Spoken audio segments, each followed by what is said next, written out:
Hi everyone, in front of me I've got ZTE Axon 30 and let me share with you how to clear credentials on this device.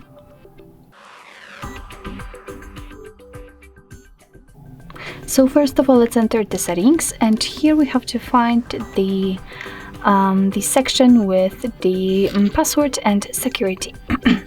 Now let's scroll down in order to find encryption and credentials. And as you can see at the very bottom of this list, we've got clear credentials option, so simply tap on it. Now let's confirm it with OK, and as you can see, the credential storage has been erased successfully, but be aware that if you've got any kind of scroll not currently set, then your device will ask you to enter it in order to confirm the whole step. So basically that's all. This is how to clear credentials in your ZTE Axon 30. Thank you so much for watching. I hope that this video was helpful, and if it was, please hit the subscribe button and leave the thumbs up.